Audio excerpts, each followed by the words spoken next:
Wonosobo berasal dari bahasa Sanskerta, Wauna dan Seba, artinya sebuah tempat bertemunya para pandita dari berbagai penjuru dunia melalui pantai utara Jawa, Kabupaten Batang.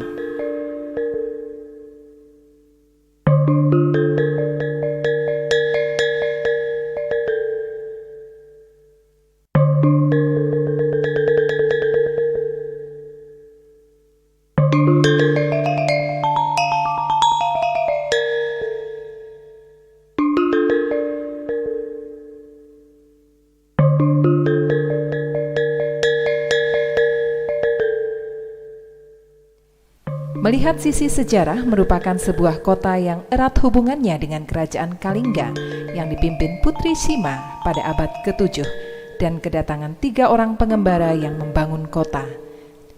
Antara lain Kiai Tumenggung Kolodete, Kiai Karim, dan Kiai Walik.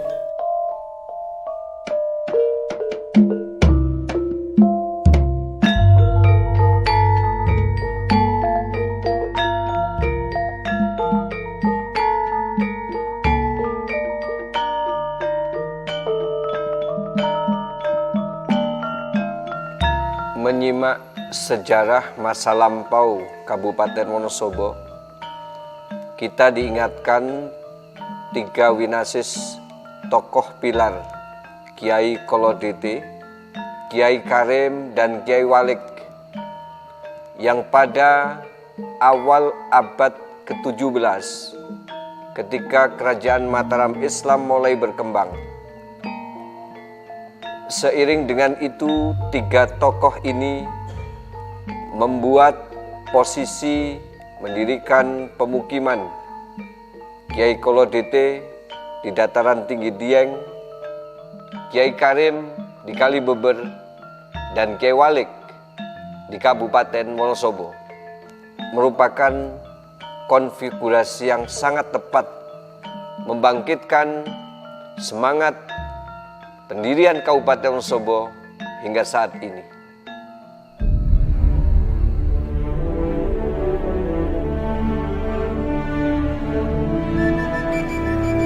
Tersebutlah Dieng masa lampau yang saat itu masih merupakan hutan belantara. Tak seorang pun berani menginjakkan kakinya di sana. Hanya orang-orang terpilih saja yang mampu menaklukkan keangkeran hutan itu. Sebut saja seorang bernama Kiai Tumenggung Kolodete, datang dari arah tenggelamnya matahari bersama istrinya, dengan langkah pasti menyusuri tebing terjal dan berbatu. Tampak jelas garis wajahnya yang tegas, menunjukkan jati dirinya seorang yang sakti mandraguna.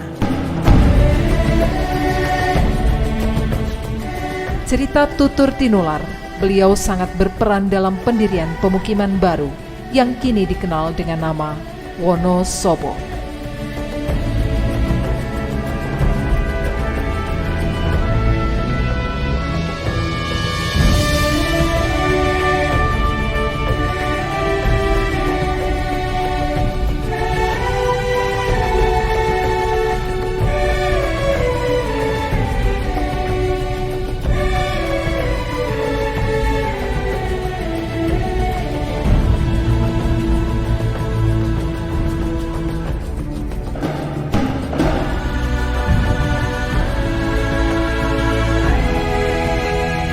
Kelembutan hatinya mampu membuat simpati anak-anak sekitar pemukiman. Sampai kini, dimitoskan keberadaan anak yang berambut gembel di lereng Dieng adalah titisannya. Hingga akhir hayatnya, bermukim di dataran tinggi Dieng sebagai penguasa di sana.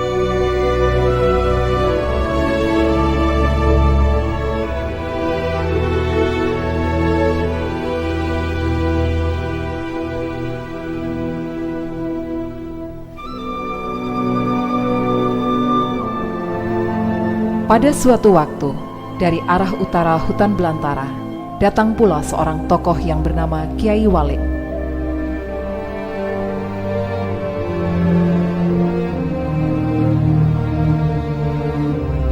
Sosok yang halus dan santun, menampakkan langkah demi langkah pada tanah merah di kawasan angker itu. Sesekali, angin semilir berhembus, menghantar perjalanan panjang menuruti kata hati dan naluri untuk mengubah hutan angker menjadi pemukiman.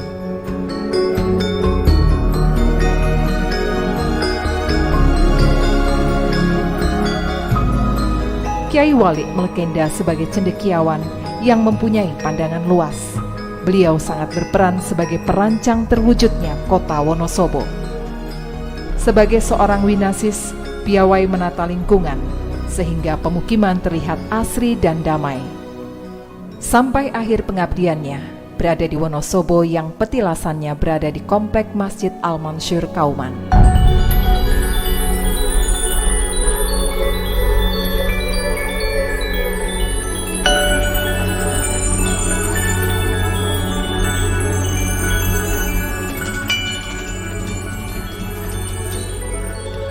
Nun jauh di sana, dari arah matahari terbit yang berbalut kabut dan gerimis, Kyai Karim dengan tenang menyusuri jalan setapak di kawasan sebuah telaga yang perawan.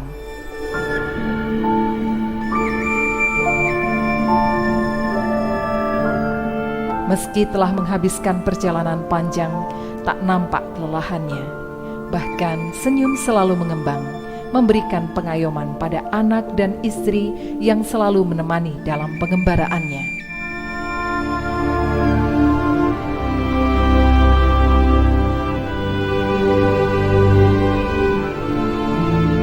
Sebagai seorang pemikir, beliaulah yang mampu meletakkan sendi-sendi dasar sebuah pemerintahan, sehingga roda perekonomian dan kehidupan masyarakatnya tertata dengan baik.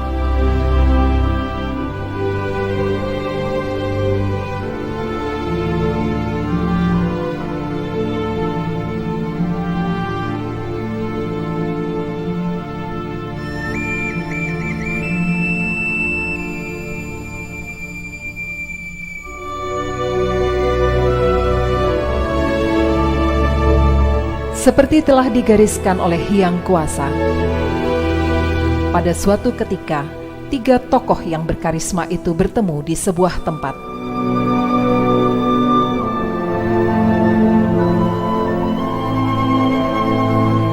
Ketiganya bermusyawarah dan sepakat dengan keahlian masing-masing untuk membangun sebuah pemukiman yang sampai sekarang disebut sebagai Wonosobo.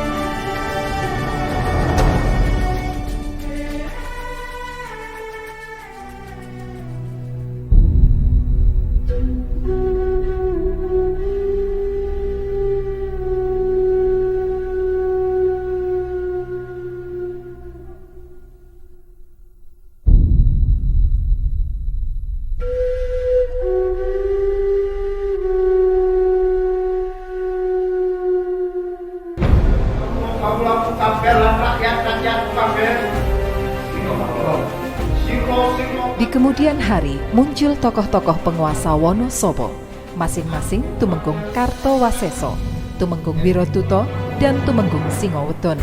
Bakalan katakan Bolo Walondu minurut pepanggai paman pilih paman. Menawi dalam sampun semadya sinuwun. Pejah kesam kangge Wonosobo sinuwun. Menawi panjenengan pripun. Pada sebuah pertemuan di ruang Ageng Paseban, Tumenggung Kartowaseso memberikan sabda kepada para prajuritnya. Disebutkan, berdasar wangsit yang diterima dalam olah batin, bahwa suatu saat Belanda akan masuk dan menguasai wilayah kekuasaannya di Selomerto. Oleh karenanya, minta kesiapan untuk memeranginya. Gayung bersambut, para kaulo prajurit siap untuk menghadapi pasukan Belanda. Silo kabeh lan rakyat-rakyatku kabeh wis padha sagu mentokake Purwalondo kang bakal jajal kota Wonosobo. Kula dina saiki gegaman popo kang diduwenani masyarakat. Ayo kota Wonosobo dipertolake.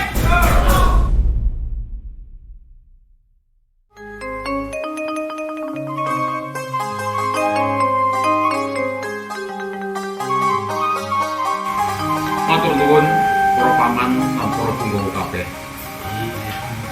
Ana ing dina iki aku tansah mongkok amarga kowe kabeh padha nyengkuyung anane pasewakan iki. Ana perkara sing perlu tak aturake dumateng kowe kabeh. Masa berikutnya, tersebutlah tokoh bernama Tumenggung Wiroduto sebagai penguasa Wonosobo yang pusat kekuasaannya berada di Kalilusi, Sapuran. Aku kepingin pemerintahan ing Kalilusi iki dipindah ana ing Plobangan. Bersama para pemuka masyarakat melakukan musyawarah, di mana beliau mempunyai niat baik memindahkan pusat kekuasaannya dari Kalilusi ke daerah Ledok Plobangan.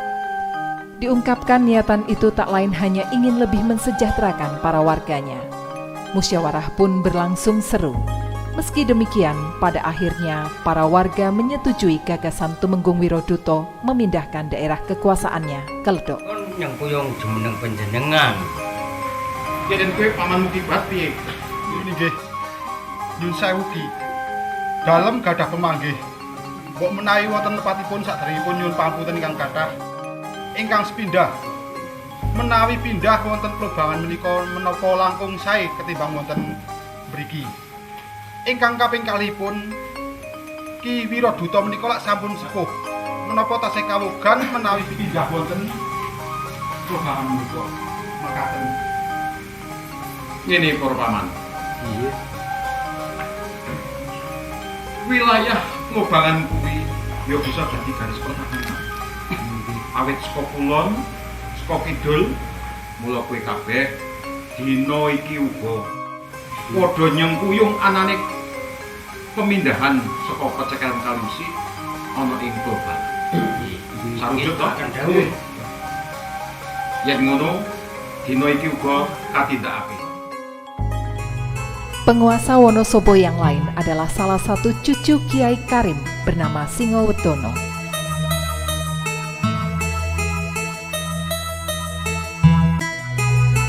Dikisahkan pada pertemuan di sebuah padepokan, tanpa diduga, datanglah seorang utusan dari kerajaan Mataram menghaturkan surat wasiat yang berisikan pemberitahuan bahwa atas jasanya kepada Mataram, beliau Singowedono mendapatkan hadiah berupa satu tempat di Selomerto dan bergelar menjadi Tumenggung Jogonegoro.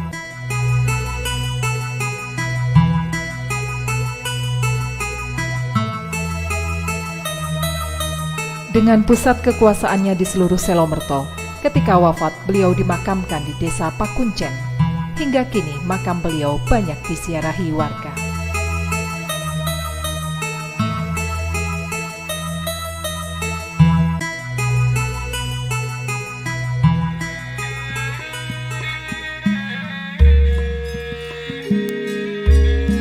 Pada awal abad ke-18, Islam berkembang dibawa oleh seorang ulama besar, Kiai Asmoro Sufi, yang merupakan menantu penguasa Tumenggung Wiroduto yang berkuasa di Kalilusi Pecekelan, dengan momentum mendirikan sebuah masjid di Bendosari Sapuran, dan diyakini berhasil menurunkan banyak ulama dan kiai seperti Kiai Ali Bendosari, Kiai Abdul Fatah, Kiai Mansur, hingga sampai ke Kiai Haji Muntaha Al-Hafid.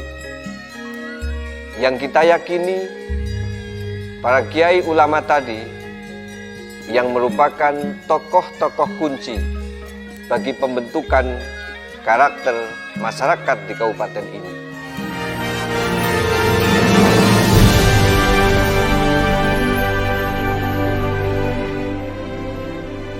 agama Islam sudah berkembang dengan pesat di Wonosobo.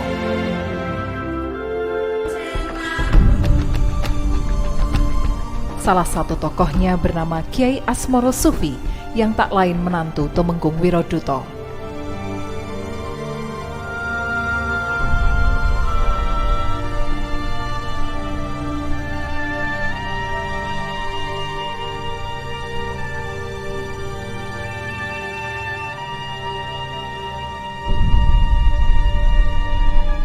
Dalam perjalanan syiar agama Islam, Kiai Asmoro Sufi melanglang dari satu daerah ke daerah lainnya, menemukan banyak hal yang dilakukan oleh masyarakat tidak sesuai dengan norma agama Islam.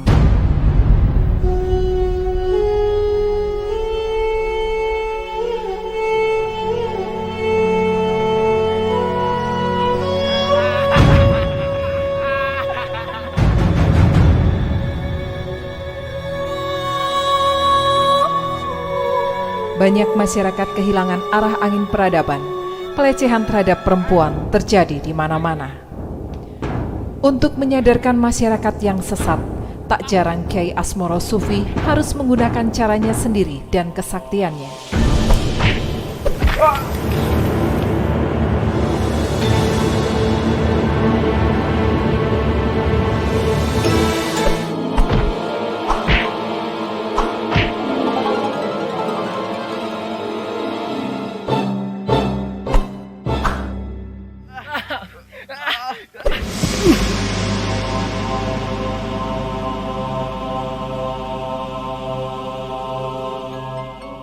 Pada akhirnya mereka sadar, lalu mengikuti jejak Kiai Asmoro Sufi dalam syiar agama Islam dan membangun masjid di Bendosari.